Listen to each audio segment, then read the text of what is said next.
Hello बच्चों, NCERT line by line series में आपका स्वागत है। मैं हूं डॉक्टर जकी जमाल और हम पढ़ रहे हैं chapter sexual reproduction flowering plants.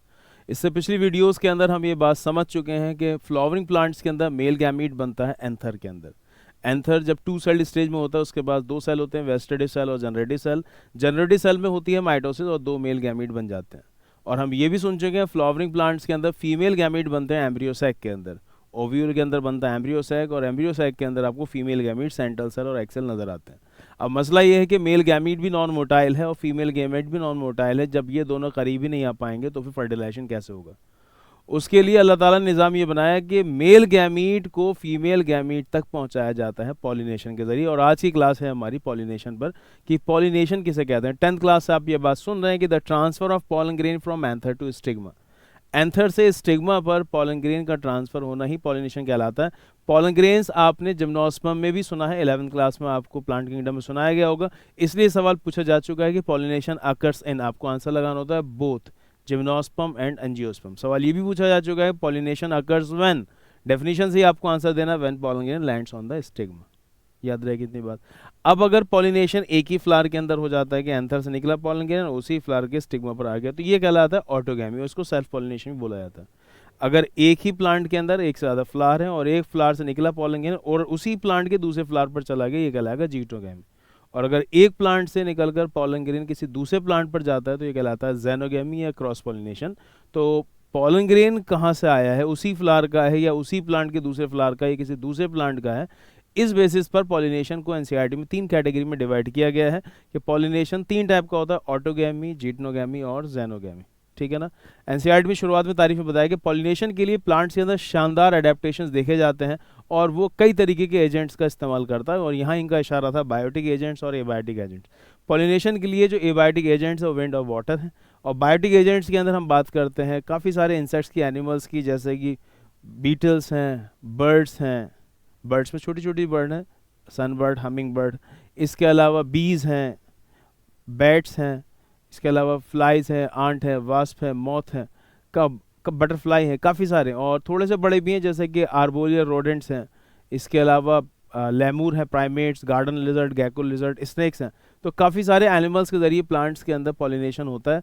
तो इससे ये बात भी समझ में आती है कि ज़्यादातर प्लांट्स के अंदर जो पॉलिनेशन होता है वो बायोटिक एजेंट से होता है, एबायोटिक्स के का कम होता है, बायोटिक एजेंट से ज़्यादा पॉलिनेशन होता है। एबायोटिक में भी 2 नाम है, विंड और वाटर। इन दोनों में कंपेयर किया जाए तो एबायोटिक एजेंट में विंड पॉलिनेशन ज़्यादा कॉमन है, वाटर पॉलिनेशन सबसे कम देखा जाता है। क्या ये बात याद रहेगी? थोड़ा सा देखते हैं एनसीईआरटी में इस टॉपिक को किस तरह समझाया गया। शुरुआत में डेफिनेशन बताई गई है एनसीईआरटी में, pollination is the mechanism to achieve this objective. यानी इससे पहले वो फर्टिलाइजेशन की बात कर रहे थे तो बताया फर्टिलाइजेशन के लिए पॉलिनेशन का होना ज़रूरी है क्योंकि मेल फीमेल गैमेट दोनों ही non motile. The transfer of the pollen grain shed from the anther to the stigma of a pistil is termed pollination। यहाँ इन्होंने डेफिनेशन बताई है पॉलिनेशन की कि the transfer of pollen grains, जो कि असल में शेड होंगे एंथर से, to the stigma of a pistil या carpel is known as pollination। इसे कहा जाएगा pollination। Flowering plants have evolved an amazing array of adaptation to achieve pollination। Flowering plants यानी कि एंजियोस्पर्म के अंदर शानदार adaptations देखे जाते हैं pollination के लिए। They make use of external agents to achieve pollination, और वो बाहरी एजेंट्स का, एक्सटर्नल एजेंट्स का इस्तेमाल करते हैं पॉलिनेशन के लिए। Can you list the possible external agents? क्या आप एक्सटर्नल एजेंट्स को बता सकते हैं? आप बोलेंगे 2 तरीके के एजेंट्स हैं, एक बायोटिक और एक एबायोटिक। एबायोटिक में विंड और वाटर है और बायोटिक एजेंट्स के अंदर काफ़ी सारे एनिमल्स और इंसेक्ट्स के नाम है, जैसे बीज हैं, बटरफ्लाई हैं, बीटल्स हैं, बर्ड्स हैं, बैट्स हैं, फ्लाइज, आंट, वास्प, मॉथ और थोड़े से बड़े एनिमल जैसे कि प्राइमेट्स में लेमूर, इसके अलावा आर्बोरियल रोडेंट्स, इसके अलावा गार्डन लिजर्ड्स और गैको लिजर्ड। एनसीईआरटी में इन सबका जिक्र है, आगे हम बात करेंगे। Kinds of pollination depending upon the source of pollen. इस लाइन से वो सवाल आपसे पूछ सकता है कि पॉलन ग्रेन कहाँ से आ रहा है। पॉलिनेशन को हम 3 कैटेगरी डिवाइड कर सकते हैं, ऑटोगैमी, जीटनोगैमी और जेनोगैमी। शुरुआत में उन्होंने बताया ऑटोगैमी और बताया कि ऑटोगैमी प्लांट्स के अंदर काफ़ी रेयर होता है, बहुत कम देखा जाता है। उसकी वजह यह है कि ऑटोगैमी होने के लिए कि उसी फ्लावर का पॉलन ग्रेन उसी के स्टिग्मा में लैंड कर जाए, उसके लिए 2 चीज़ें होना ज़रूरी है। एक तो मेल फीमेल सेक्स ऑर्गन का सेम टाइम पर मैच्योर होना ज़रूरी है। There should be a synchrony in the pollen release and the stigma receptivity. जिस वक्त पॉलन ग्रेन निकल रहा है उसी के बाद स्टिग्मा तैयार हो जाएगा, पॉलन ग्रेन को रिसीव कर लेगा। और दूसरी बात की जो मेल फीमेल सेक्स ऑर्गन है, यानी कि ये जो स्टैमेन और कार्पल हैं, पिस्टिल, ये बहुत पास पास होने चाहिए, क्योंकि ऑटोगैमी के अंदर पॉलिनेटिंग एजेंट की जरूरत नहीं पड़ती। They should lie close to each other stamen और कार्पल। और दूसरी इंपॉर्टेंट बात, there should be a synchrony, कि जिस वक्त पॉलन ग्रेन रिलीज हो यानी कि जब मेल वाला पार्ट मैच्योर हो उसी वक्त स्टिग्मा तैयार हो जाए उस पॉलन ग्रेन रिसीव करने के लिए, यानी जब स्टिग्मा के ऊपर पॉलन ग्रेन लैंड करेगा तो फिर उसके अंदर बाकी की पॉलन पिस्टल इंटरेक्शन होना चाहिए, पॉलन ग्रेन में से पॉलन ट्यूब निकले, फिर 2 मेल गैमेट ले जाके वो अंदर एम्ब्रियो सैक में छोड़ेगी पॉलन ट्यूब, जिसके जरिए भी फिर उसके अंदर फर्टिलाइजेशन होगा। देखते हैं एनसीईआरटी में क्या समझाया गया। तो पहला टॉपिक इन्होंने लिया ऑटोगैमी और बताया in this type of pollination, in this type pollination is achieved with in the same flower. तो अगर एक ही फ्लावर के अंदर पॉलिनेशन होता है उसे हम ऑटोगैमी या सेल्फ पॉलिनेशन बोलते हैं। Transfer of pollen grain from anther to the stigma of the same flower. Definition को आगे इन्होंने वाजे किया, क्लियर किया कि इसका मतलब होगा transfer of the pollen grain from anther to the stigma of the same flower. In a normal flower which opens and exposes the anther and the stigma, एक नॉर्मल फ्लावर के अंदर जिसके एंथर और स्टिग्मा एक्सपोज हैं, एकदम साफ नजर आ रहे हैं, complete autogamy is rather rare, पूरे तरीके से ऑटोगैमी बहुत ही कमी के साथ देखी जाती है। आगे आप पढ़ेंगे एनसीईआरटी में एकदम साफ साफ बताया गया in majority of the flowering plants cross pollination ही होता है, ऑटोगैमी वाकई में ही बहुत रेयर देखा जाता है। हालांकि बाइसेक्सुअल फ्लावर होगा तब भी उसमें ऑटोगैमी नहीं हो पाती, उसकी वजह भी आगे बताई जाएगी। उसकी क्या वजह है कि फ्लावर बाइसेक्सुअल है, मेल फीमेल सेक्स ऑर्गन एक ही फूल के अंदर मौजूद, तब भी ऑटोगैमी क्यों नहीं हो पा रही, आगे हम इसके बारे में बात करेंगे। ऑटोगैमी इन सच फ्लावर्स, मतलब कि बाइसेक्सुअल फ्लावर अगर है, रिक्वायर्स सिंक्रोनी। यहाँ से सवाल आपसे नीट में पूछ सकता है ऑटोगैमी होने के लिए क्या condition, synchrony in pollen release and stigma receptivity. जिस वक्त पॉलन ग्रेन रिलीज हो उसी वक्त स्टिग्मा रिसेप्टिव बन जाए, यानी वो उसके असर को कबूल करे, यानी दोनों का मैच्योरेशन सेम टाइम पर होना चाहिए। And also the anthers and the stigma should lie close to each other, ये बात बताई गई है, should lie close to each other.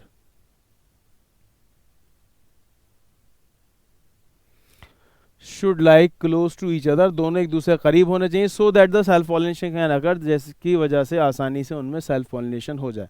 आगे फिर उन्होंने थोड़ा सा टॉपिक को चेंज किया और बताया कि कुछ प्लांट्स हैं जैसे कि कोमेलिना है, ऑक्सैलिस है, वियोला, वियोला कॉमन पेंसी भी कहा जाता है, इनके पास 2 तरीके फ्लावर्स होते हैं। एक वो नॉर्मल फ्लावर जो हम दुनिया में देखते हैं, खुले हुए फ्लावर जिन्हें हम कैस्मोगैमस फ्लावर बोलते हैं, दूसरे फ्लावर जो कभी खुलते ही नहीं, वो बंद ही रहते हैं, उन्हें बोला था क्लीस्टोगैमस फ्लावर। क्लीस्टोगैमस फ्लावर्स के अंदर उन्होंने बताया क्योंकि उनके फ्लावर ओपन ही नहीं होंगे तो फिर क्रॉस पॉलिनेशन का चांसेस तो बिल्कुल जीरो है, जिडनोगैमी भी नहीं हो सकती क्योंकि बंद फ्लावर है। अब फ्लावर क्योंकि बंद ही रहता है तो एक टाइम ऐसा आता है मेल फीमेल सेक्स ऑर्गन अंदर मैच्योर हो जाते हैं और अंदर ही अंदर उनमें पॉलिनेशन हो जाता है। तो ऐसा एक सवाल आपसे पूछ सकता है कि क्लीस्टोगैमी किस किस फ्लावर प्लांट्स के अंदर देखी जाती है, आप बोलेंगे कोमेलिना, ऑक्सैलिस और वियोला। एनसीईआरटी में डायग्राम भी दिखा रखा है प्लांट का। वियोला को कॉमन पेंसी बोलते हैं, ये सवाल भी पूछा जा चुका है। फिर उसमें आगे एनसीईआरटी पूछा गया है कि क्लीस्टोगैमी की क्या एडवांटेज है या डिसएडवांटेज है। तो आप दोनों तरह से सवाल को देख सकते हैं, प्रीवियस ईयर में दोनों तरह से इसको कवर किया गया कि एडवांटेज तो ये है कि seed set is not dependent on the pollinator. इसका मतलब ये होगा जैसे कि पहले पॉलिनेशन होगा, पॉलन ग्रेन आएगा, फिर पॉलन ट्यूब बनेगी, 2 मेल गैमेट अंदर जाएंगे एम्ब्रियो सैक के, फर्टिलाइजेशन होगा, फर्टिलाइजेशन के बाद ओवरी फ्रूट में चेंज होगा और ओव्यूल सीड में। तो सीड बनने के लिए पॉलिनेशन फर्टिलाइजेशन जरूरी है। अब नॉर्मली होता यह है कि ज़्यादा प्लांट्स के अंदर क्रॉस पॉलिनेशन होता है, किसी न किसी पॉलिनेटिंग एजेंट से पॉलन ग्रेन आता है। अब अगर क्लीस्टोगैमी है तो इसमें किसी पॉलिनेटिंग एजेंट की ज़रूरत नहीं है, पॉलन ग्रेन आ ही जाएगा क्योंकि सेल्फ पॉलिनेशन ही होना है। दूसरी इंपॉर्टेंट बात यह कि यहाँ पर एक बात हम ये भी देख सकते हैं क्योंकि लगातार सेल्फ पॉलिनेशन ही होगा, सेल्फ पॉलिनेशन अगर लगातार प्लांट्स में होता रहे तो उनमें इनब्रीडिंग डिप्रेशन हो जाता है, यानी कि वीकर प्रोजेनी। अगले जो प्लांट्स होते हैं ना तो बहुत ज़्यादा तादाद में सीड बनाते हैं, ना बहुत हेल्दी प्लांट बनाते हैं और उनकी फसल भी बहुत अच्छी नहीं होती। तो ये इसकी खराबी है कि कंटिन्यूअस सेल्फ पॉलिनेशन होने से इनब्रीडिंग डिप्रेशन होता रहता है, यानी हम इसको ऐसे भी कह सकते हैं कि क्रॉस पॉलिनेशन के चांसेस नहीं होते हैं। ये इसका डिसएडवांटेज है, क्रॉस पॉलिनेशन ज़्यादा बेहतर है।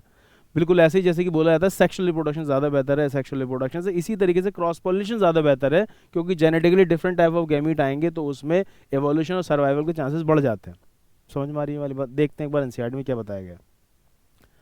Some plants such as the viola यानी कि common pansy, oxalis and commelina produce 2 types of flower। एक इनके पास है chasmogamous flowers, दूसरे हैं cleistogamous flowers। Chasmogamous flower which are open to the flower of the other species with exposed anther, मतलब वो normal वाले फ्लावर जो आप बचपन से देखते हैं। And cleistogamous flower which do not open at all, ये आप याद रख लें, ये नई चीज़ है, क्लीस्टोगैमस फ्लावर्स कभी खुलते नहीं हैं। In such flower the anther and the stigma like close to each other, in flowers के अंदर एंथर स्टिग्मा पास पास होते हैं। व्हेन एंथर दहिसेस, जब एंथर टूटता है उसमें से पॉलन ग्रेन निकलते हैं। In the flower bud, flower bud के अंदर pollen grain come in contact with the stigma, वो स्टिग्मा के कॉन्टैक्ट में आते हैं, जिसकी वजह से पॉलिनेशन हो जाता है। दस क्लीस्ट्रोगैमस फ्लावर्स आर इनवेरिएबली ऑटोगेमस, इसलिए क्लीस्ट्रोगैमस फ्लावर में आपको हमेशा ऑटोगेमी सेल्फ पॉलिनेशन देखने को मिलेगा। ये लाइन कई बार नीट एग्जाम में आ चुकी है। Cleistogamous flowers are invariably autogamous, आप इसे रट लें बिल्कुल। Cleistogamous flowers are invariably autogamous, उनमें सेल्फ पॉलिनेशन ही होता है। As there is no chance of cross pollination, क्योंकि क्रॉस लैंडिंग नहीं हो सकती ऑन द स्टिग्मा, क्योंकि उनके ऊपर क्रॉस पॉलिनेशन नहीं हो सकता, पॉलन ग्रेन बाहर से आ ही नहीं सकता, इसलिए invariably they are autogamous. Cleistogamous flowers produce assured seed set, cleistogamous flowers के अंदर सीड सेट बनी जाता है, यानी सीड फॉर्मेशन हो जाएगा, even in the absence of pollinating agent, अगर पॉलिनेटिंग एजेंट ना हो तब भी, even in the absence of pollinating agent या pollinators.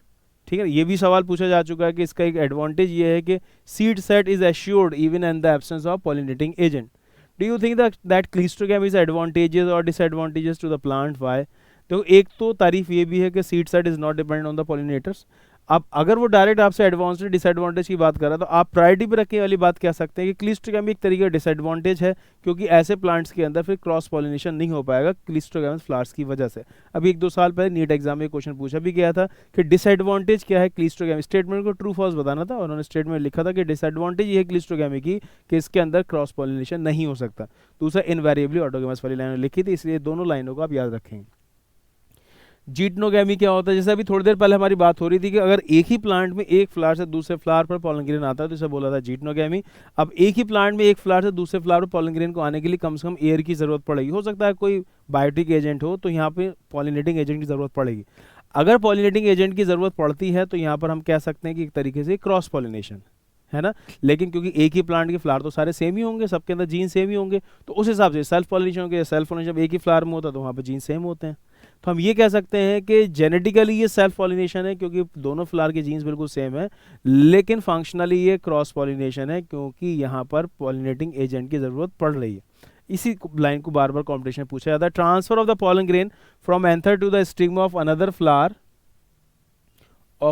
Flower of the same plant, तो अगर एक ही प्लांट में एक फूल से दूसरे फूल पर पॉलन ग्रेन जाएगा, ये जीटनोगैमी कहलाता है।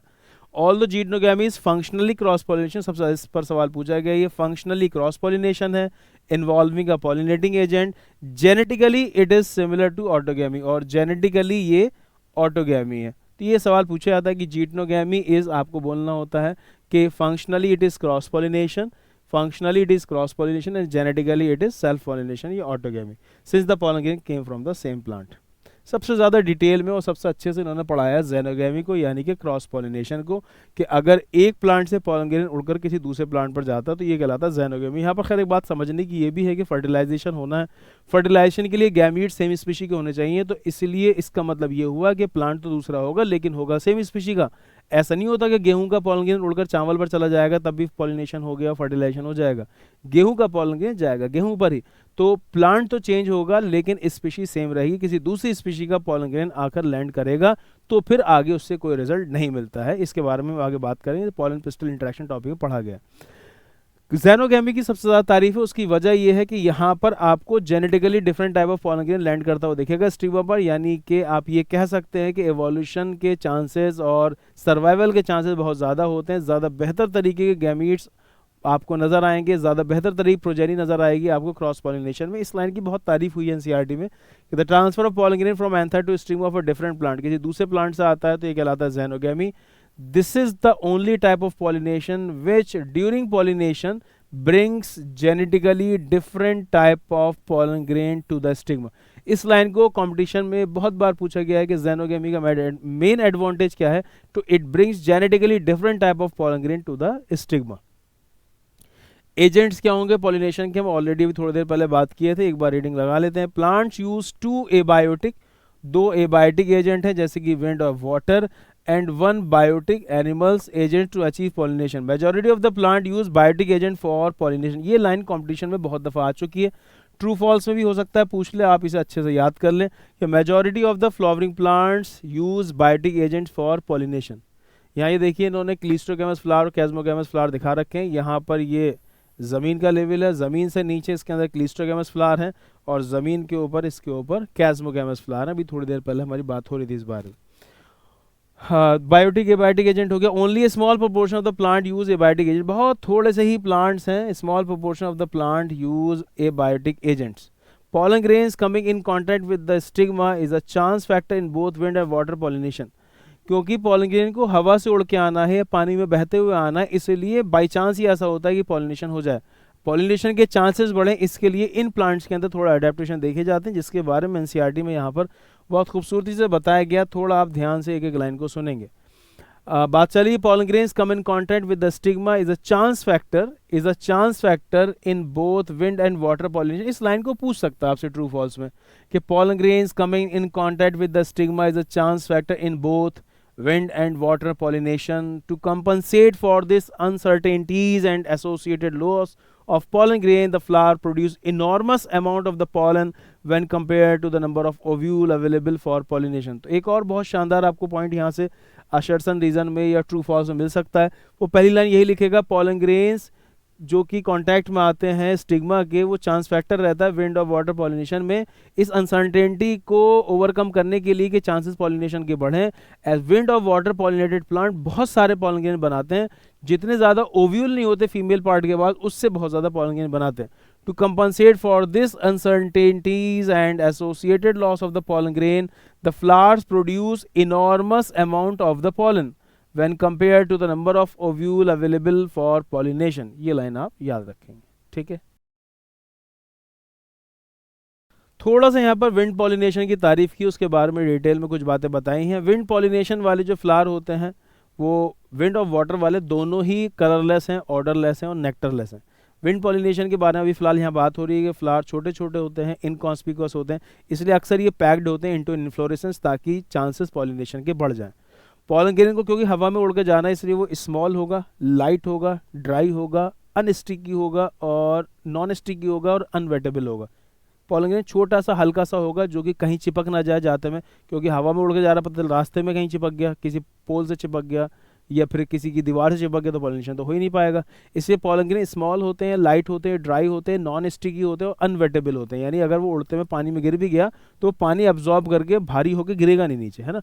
Small, light, dry, non sticky, unwettable. इसके अलावा जो इनके स्टिग्मा होते हैं वो लार्ज होते हैं, फेदरी होते हैं, हैरी होते हैं और स्टिकी होते हैं और ब्रांच्ड होते हैं, ताकि पॉलिनेशन के चांसेस बढ़ जाएं।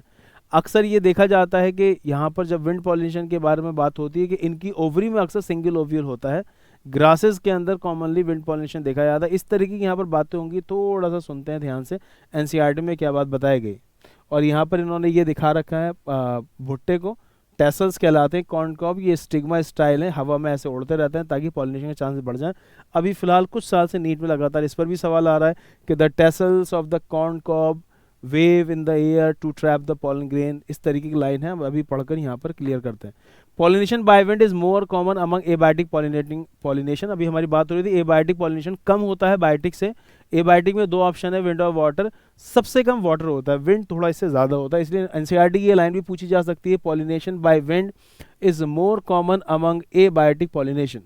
Wind pollination also requires that the pollen grains are light and non sticky. Wind pollination के लिए ज़रूरी है पॉलन ग्रेन्स लाइट हो, ये सवाल कंपटीशन में आ चुका है, लाइट हो, हल्के हो, नॉन स्टिकी हो, और so that they can be transported in wind current, ताकि आसानी से वो उड़कर इधर से उधर जा सके। They often possess well exposed stamens. इनके स्टेमन्स वेल एक्सपोज होने चाहिए, एकदम हवा में दिखते हुए, ताकि आसानी से पॉलन ग्रेन को ट्रैप कर सके, so that the pollen grain easily dispersed into the wind current. तो they often possess well exposed stamens, stamens की बात हो रही है, वेल एक्सपोज होंगे तो हवा में वो आसानी से अपने पॉलन ग्रेन को डिस्पर्स कर सकेंगे। एंड लार्ज ओफन, और लार्ज अक्सर फेदरी स्टिग्मा होगा to easily trap the airborne pollen grain, ताकि वो आसानी से पॉलन ग्रेन को ट्रैप कर सके। तो यहाँ से क्वेश्चन कॉम्पिटिशन में पूछा जा सकता है कि स्टिग्मा कैसा होता है। वैसे तो कई सारे फीचर्स हैं, लेकिन जो दो लफ्ज एनसीईआरटी में दे रखे हैं ये तो याद करने हैं कि लार्ज होगा, फेदरी होगा, फर वाला होगा। लार्ज और फेदरी स्टिग्मा होता है, वेल एक्सपोज स्टेमन्स होते हैं इसके, to easily trap the airborne pollen। wind pollinated flowers often have a single ovule in each ovary। ये लाइन कंपटीशन में आ चुकी है कई बार, इसे आप याद रखेंगे कि wind pollinated flowers often have a single ovule in each ovary। Her ovary में उनके एक ही ओव्यूल होता है। ये लाइन वो लिख कर पूछेगा कौन से फ्लावर्स के अंदर, आप बोलेंगे विंड पॉलिनेटेड फ्लावर्स के अंदर। And numerous flower packed into inflorescence, क्योंकि फ्लावर छोटे छोटे होते हैं, दे अक्सर पैक्ड होते हैं इनटू एन इन्फ्लोरेसेंस। दे अक्सर पैक होते हैं into inflorescence. A familiar example is the corn cob. Corn cob को यहाँ दिखाया गया डायग्राम में, कई बार इससे कंपटीशन में सवाल भी पूछा गया है कि द टेसल्स जो आपको यहाँ नजर आ रहे हैं हेयर्स की तरह ये टेसल्स हैं, are nothing but the stigma and style, ये स्टिग्मा एंड स्टाइल है which wave in the wind, जो कि हवा में लहराते रहते हैं, to trap the pollen grain, pollen grains को ट्रैप करने के लिए। ये लाइन बहुत बार कंपटीशन में आ चुकी है कि the tassels of the corn cob are stigma and style that wave in the wind to trap the pollen grains. Wind pollination quite common in grasses, wind pollination grasses में काफ़ी common है, family ग्रामिनी, इस पर भी सवाल आ चुका है। 2-3 बार अच्छे से इसकी रीडिंग लगा लेंगे, पॉइंट्स को ध्यान में बिठाएंगे, इन लाइन से बहुत बार सवाल आ चुके हैं। ठीक है, थोड़ा सा वाटर पॉलिनेशन की यहाँ पर बात हुई है। वाटर पॉलिनेशन के अंदर वेलिस्नेरिया है, हाइड्रिला है, ज़ोस्टेरा, ज़ोस्टेरा मैरीन प्लांट है, मैरीन सी ग्रास से बोला जाता है। पता है कि जो वाटर पॉलिनेशन है उसमें पॉलन ग्रेन ऊपर भी जाता है, पानी के ऊपर से तैरता हुआ पानी के अंदर अंदर भी जाता है। अगर पानी के ऊपर से जाएगा तो इसे बोला जाएगा एपीहाइड्रोफिली, पानी के ऊपर से, और अंडर वाटर पॉलिनेशन अगर हो तो कहलाएगा हाइपोहाइड्रोफिली। हाइपोहाइड्रोफिली देखा जाता है मैरीन सी ग्रास के अंदर, जो मैरीन प्लांट है ज़ोस्टेरा में। एपीहाइड्रोफिली देखा जाता है वेलिस्नेरिया में। एनसीईआरटी में इसको समझाया भी गया है कि एपीहाइड्रोफिली ऐसे हो जाता है कि जो प्लांट है वो उसका जो फ्लावर जो है उसका जो पेडिसल होता है या फिर स्टॉक, एनसीईआरटी में लिखा, वो लंबा हो जाता है, जिसकी वजह से वो वहाँ पर बिल्कुल वाटर के लेवल तक स्टिग्मा पहुँच जाता है। मेल फ्लावर में प्लांट जो है अपने वो मेल फ्लावर या पॉलन ग्रेन को छोड़ देता है, वो हवा में तैरते हुए, वो पानी में तैरते हुए जाते हैं ऊपर ही ऊपर, और फिर वो स्टिग्मा तक पहुँच जाते हैं। जो मैरीन सी ग्रास में अंडर वाटर पॉलिनेशन होता है, उनके जो पॉलन ग्रेन्स होते हैं वो लॉन्ग रिबन लाइक होते हैं, पानी के अंदर ही अंदर वो तैरते हुए जाते हैं। थोड़ा एक बार एनसीईआरटी की रीडिंग लगा कर देखते हैं उन्होंने किस तरह से टॉपिक को समझाया। Pollination by water is quite rare. यहाँ पर शुरुआत में बताया कि सबसे कम पॉलिनेशन वाटर पॉलिनेशन वाला ही है। जैसे कि बायोटिक एबायोटिक में तो एबायोटिक कम होता है, एबायोटिक में विंड ऑफ वाटर है तो वाटर सबसे कम होता है। और बताया कि यहाँ पर 30 जेनेरा ही हैं, 30 जीनस ही प्लांट्स के हैं जिनमें वाटर पॉलिनेशन देखा जाता है, ज़्यादातर मोनोकॉट्स हैं। इस लाइन से सवाल कंपटीशन में आ सकता है, आप इसे याद कर लें। Pollination by wind is quite rare, pollination by wind is quite rare and in flowering plant and is limited to about 30 genera. ये लाइन आप याद कर लें, पूछी जा सकती है। And is limited to about 30 genera, mostly monocotyledons, इसमें ज़्यादातर मोनोकॉटिलिडन्स हैं। As against this, you would recall that water is a regular mode of transport for the male gamete among the lower plant group। यहाँ पर उन्होंने plant kingdom की बात याद दिलाई है कि आपको याद होगा कि जो लोअर प्लांट्स हैं, एल्गी है, ब्रायोफाइट हैं, टेरिडोफाइट हैं, उनके अंदर मेल गैमीट के ट्रांसपोर्ट के लिए पानी की ज़रूरत पड़ती है ना, याद होगा आपको बात, वही बात कर रहे हैं कि against you recall the water is a regular mode of transport for the male gametes among the lower plant groups, for example algae, bryophytes and pteridophytes।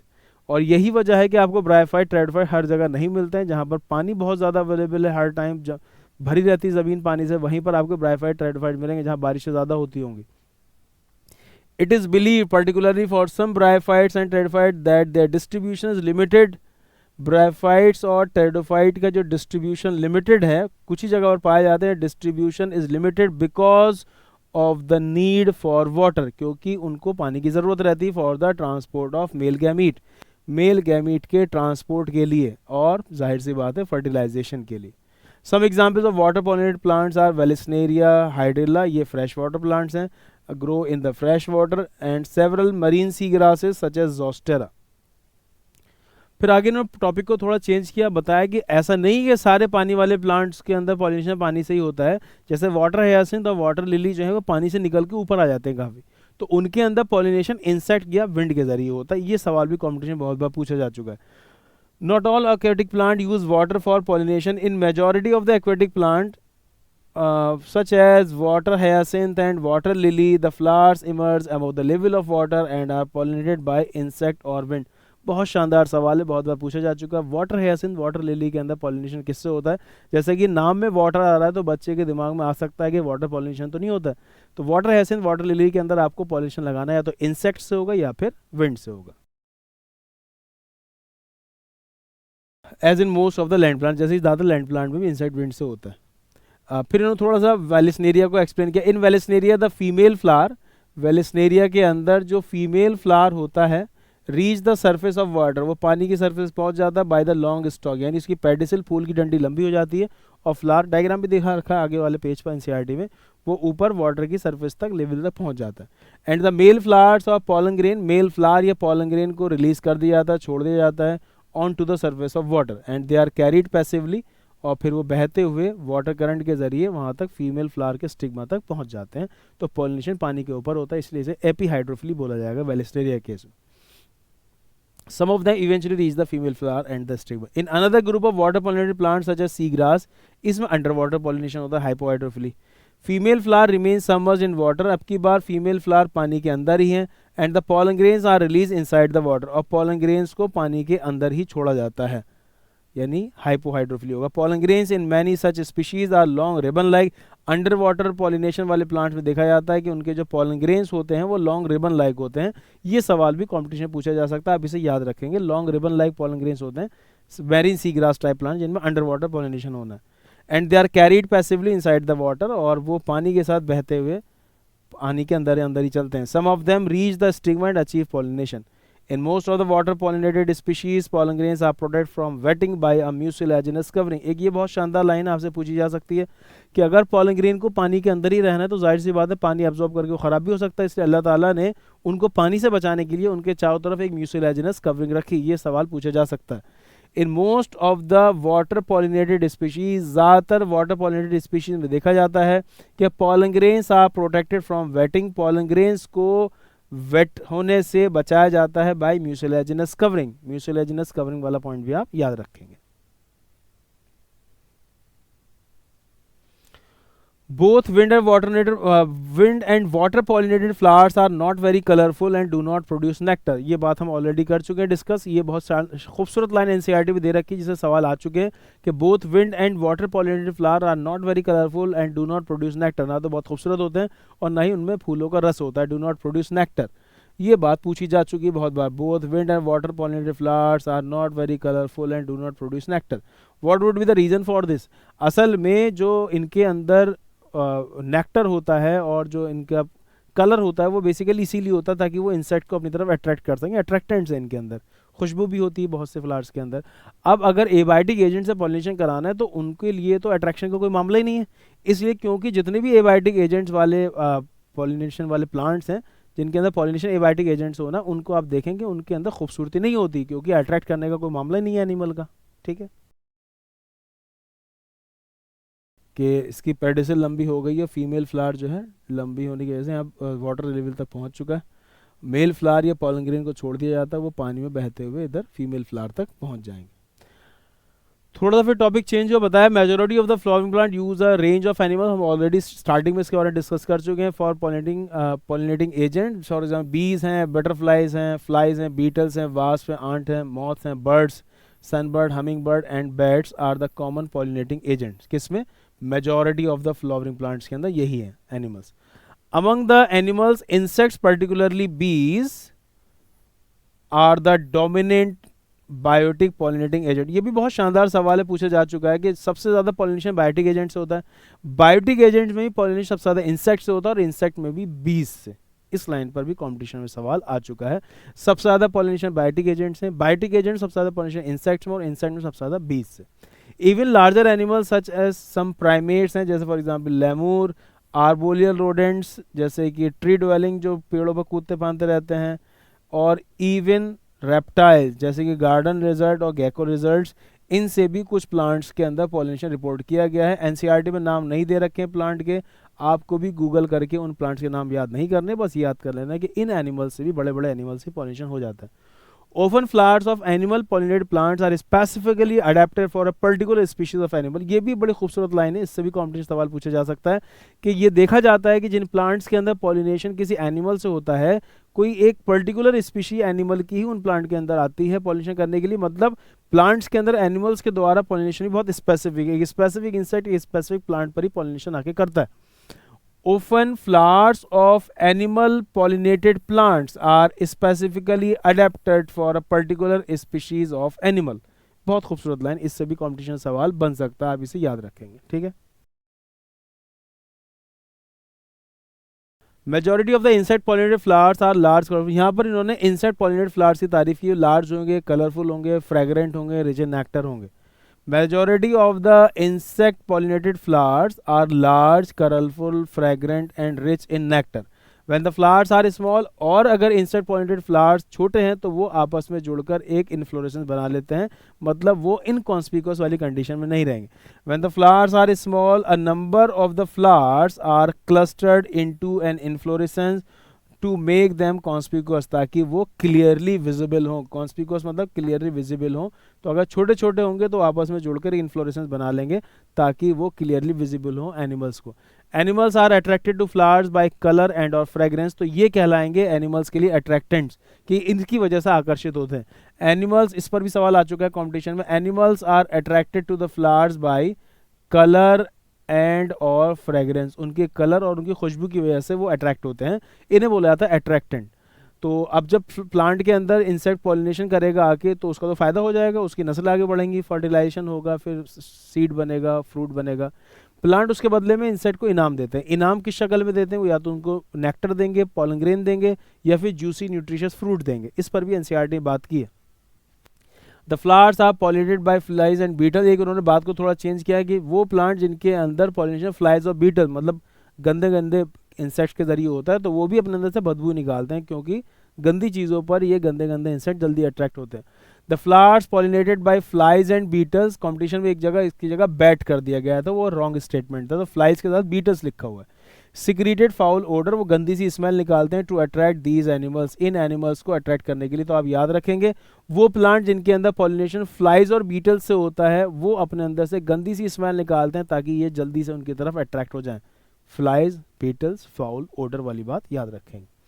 To sustain animal visit, the flower have to provide reward to the animal, लगातार animal आते रहें, visit करते रहें, pollination करते रहें, तो उसके बदले में प्लांट्स को उनको रिवार्ड इनाम देना पड़ेगा।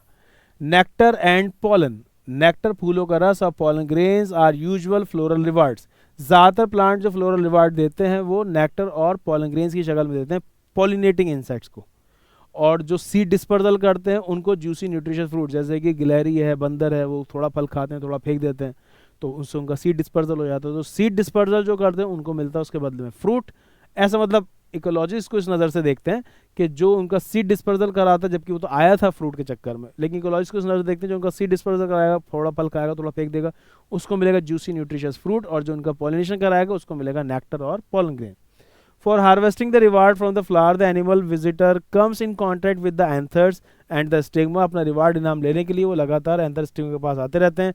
The body of the animal gets a coating of the pollen grain which are generally sticky in animal pollinated flowers. यहाँ पर ये बताना चाह रहे हैं कि जब ये इंसेक्ट्स आते हैं तो pollen grain से चिपक जाते हैं, क्योंकि इंसेक्ट pollinated flowers के जो pollen grain होते हैं वो स्टिकी होते हैं, उनके ऊपर एक yellowish viscous sticky oily layer होती है जिसे pollen kit बोला जाता है। याद रखेंगे इंसेक्ट पॉलिनेटेड फ्लावर्स के पॉलन ग्रेन स्टिकी होते हैं, क्योंकि उनके चारों तरफ yellowish viscous sticky oily layer होती है कॉल्ड पॉलन किट। क्या होती है? Pollen kitt. The body of the animal gets a coating of the pollen grain which are generally sticky in animal pollinated flowers. When the animal carrying pollen on its body come in contact with the stigma it brings about pollination, क्योंकि sticky pollen grains होते हैं, जब एक flower से दूसरे flower पर जाता है तो वो पॉलन ग्रेन उनसे छूटकर स्टिग्मा चिपक जाते हैं। तो इसका मतलब ये हुआ कि स्टिग्मा भी स्टिकी होता होगा ताकि पॉलन ग्रेन वहाँ से एनिमल की बॉडी से छूटकर स्टिग्मा पर आ जाए। थोड़ा सा बात को चेंज किया, उन्होंने बताया कि वैसे तो ज़्यादातर प्लांट्स के अंदर देखा जाता है कि जो रिवार्ड है वो नेक्टर पॉलन ग्रेन्स की शक्ल में दिया जाता है, जो कि उनका पॉलिनेशन करते हैं इंसेक्ट्स। कुछ प्लांट्स के अंदर देखा जाता है कि वो इनाम देते हैं, रिवार्ड देते हैं in the form of safe place to lay eggs, के इंसेक्ट अपने अंडे दे सके। जैसे फॉर एग्जांपल यहाँ पे जिक्र किया एमॉर्फोफाइलस फ्लावर का, जो कि टॉलेस्ट फ्लावर है, तकरीबन 6 फीट इसकी हाइट है, और इसके अलावा एक यक्का प्लांट का जिक्र किया है। और इनके अंदर खास इंसेक्ट इनके पास आते हैं, अपने अंडे इनके अंदर दे के चले जाते हैं, और उन्हीं के ज़रिए ही जब उनका पॉलिनेशन फर्टिलाइजेशन होता है, उनका सीड बनता है, उन्हीं सीड को वो छोटे छोटे से लार्वा खा के बड़े होते हैं, क्योंकि माँ तो उनकी निकल जाती है अंडे दे के। तो यहाँ पे बात समझने की है कि वैसे तो रिवार्ड जनरली दिया जाता है नेक्टर पॉलन ग्रेन की शक्ल में, लेकिन कुछ प्लांट्स के अंदर जो रिवार्ड है वो in the form of safe place to lay eggs. और यहाँ पर प्लांट एनिमल रिलेशनशिप को बोला जाता है ऑब्लिगेट सिम्बायोटिक रिलेशनशिप, कि दोनों एक दूसरे पर इतने डिपेंडेंट है कि इस पर्टिकुलर इंसेक्ट को इसी फ्लावर के अंदर आके अपने अंडे देने, तो अगर इन इंसेक्ट को मार दिया जाए या इन प्लांट्स को खत्म कर दिया जाए तो ये दोनों ही इस दुनिया से हमेशा के लिए खत्म हो जाएंगे। और ऐसे कुछ स्पीशीज दुनिया से खत्म हुए हैं बायोडाइवर्सिटी में, इसके बारे में बात करेंगे। In some species floral rewards जो इनाम होते हैं are in providing safe places to lay eggs, safe place to lay eggs. For example is that the tallest flower amorphophallus, the flower itself is about 6 feet in height, इस पर सवाल competition में आ चुका है। A similar relationship between a species of moth and the plant yucca. तो दो example मैंने बताई हैं ऑब्लिगेट सिम्बायोटिक रिलेशनशिप में, जिसमें कि प्लांट का जो फ्लावर है वो सेफ प्लेस प्रोवाइड कर रहा है टू ले एग्स। एक तो एमोर्फोफेलस जो कि टॉलेस्ट फ्लावर है तकरीबन 6 फीट इन हाइट, और दूसरा plant yucca, where both species moth and plant can not complete their life cycle. थोड़ा सा एडजस्ट कर देता हूँ। हाँ, plant can not complete their life cycle without each other, दोनों एक दूसरे के बगैर अपनी लाइफ साइकिल कंप्लीट नहीं कर सकते, यानी ऑब्लिगेट सिम्बायोटिक रिलेशनशिप में। The moth deposit it eggs, अंडे, मॉथ अपने अंडे देता है इन the locule of the ovary, ovary के लोक्यूल में, ओवरी में जहाँ ओव्यूल होता है उस जगह को लोक्यूल ओवरियन कैविटी बोलते हैं। And the flower in turn gets pollinated by moth, और इसके बदले में उनका पॉलिनेशन हो जाता है, फिर फर्टिलाइजेशन हो जाएगा। The larva of the moth comes out of the egg as the seed start developing, और लार्वा फिर बाहर आ जाता है जब सीड बनने लगता है। अब स्टार्टिंग में उस बच्चे को नरिशमेंट भी इनके सीड से ही मिलता है, सीड के अंदर स्टोर्ड फूड होता है, वही खा के वो बड़ा भी होता है। तो हम यहाँ पर ये वाली बात याद कर सकते हैं कि कौन से ऐसे प्लांट्स हैं which can not complete their life cycle without each other. Plant और इंसेक्ट मॉथ्स के साथ रिलेशनशिप देखी जा रही है तो यक्का और एमोर्फोफेलस हमें देखने को मिलते हैं कि इनकी मौत के साथ रिलेशनशिप है इंसेक्ट के साथ, और ये दोनों एक दूसरे पे इतने ज़्यादा डिपेंडेंट हैं कि दोनों एक दूसरे के बगैर अपनी लाइफ साइकिल पूरी नहीं कर सकते हैं। वो उसके अंदर अंडे देने के लिए आती है और उसके बदले में उसको मिल जाता है the moth deposit it eggs in the locule of the ovary and the flower in turn gets pollinated by moth. ये लाइन आप याद रखेंगे, the moth deposit its eggs in the locule of the ovary, वो अपने अंडे देती हैं आकर, and the flower in turn gets pollinated by the moth, और उसके बदले में उसका पॉलिनेशन हो जाता है। The larva of the moth comes out of the egg, और जो उसके बच्चे हैं वो बाहर निकल के आते हैं of the egg as the seed start developing, जब सीड डेवलप करना शुरू कर देते हैं। याद रहे कितनी बात। अगले पैराग्राफ में इन्होंने यहाँ पर कुछ प्लांट्स के नाम लिखे हैं और कहा है कि क्या आप अंदाज़ा लगा सकते हैं कि cucumber, mango, people, coriander, papaya, onion, लोबिया, कॉटन, टोबैको, रोज, लेमन, यूकेलिप्टस, बनाना, कि इन सब प्लांट्स के अंदर पॉलिनेशन किससे होता है। अब हर प्लांट के अंदर इनमें पॉलिनेशन के 2-3 पॉलिनेटिंग एजेंट्स होते हैं, स्पेसिफिक नाम से तो आपसे सवाल नहीं पूछेगा, एक जनरल आंसर आप याद कर सकते हैं। इन सब के अंदर पॉलिनेशन बायोटिक एजेंट से होता है, ज़्यादातर के अंदर इंसेक्ट से होता है, किसी के अंदर बीज से हो रहा है, किसी के अंदर बम्बल बीज से हो रहा है, किसी के अंदर वास्प से हो रहा है, किसी के अंदर मॉथ से हो रहा है। स्पेसिफिक अलग अलग याद करने की ज़रूरत नहीं है। अब एक अच्छी सी लाइन यहाँ बीच में जो मिली है वो ये कि कभी कभी ऐसा भी होता है कि इंसेक्ट आता है और वो पॉलन ग्रेन खा के निकल लेता है और वो पॉलिनेशन भी नहीं करता है, तो ऐसे इंसेक्ट को पॉलन रॉबर या नेक्टर रॉबर कहा जाएगा। तो many insect may consume the pollen और the nectar without bringing about pollination, मतलब वो आया लेकिन पॉलिनेशन नहीं हो पाया। Such floral visitors are refer to as pollen और नेक्टर रॉबर्स, इनको पॉलन या नेक्टर रॉबर्स कहा जाएगा। समझ में आई बात। आई होप को आपको ये NCERT line by line series समझ में आ रही होगी। तो आप इतने टॉपिक को एक बार खुद से भी ध्यान से पढ़िएगा और एनसीईआरटी बेस्ड एमसीक्यूज लगाइएगा। अगले टॉपिक के अंदर इंशाल्लाह हम पढ़ेंगे आउटब्रीडिंग डिवाइसेस। तब तक के लिए खुदा हाफिज़।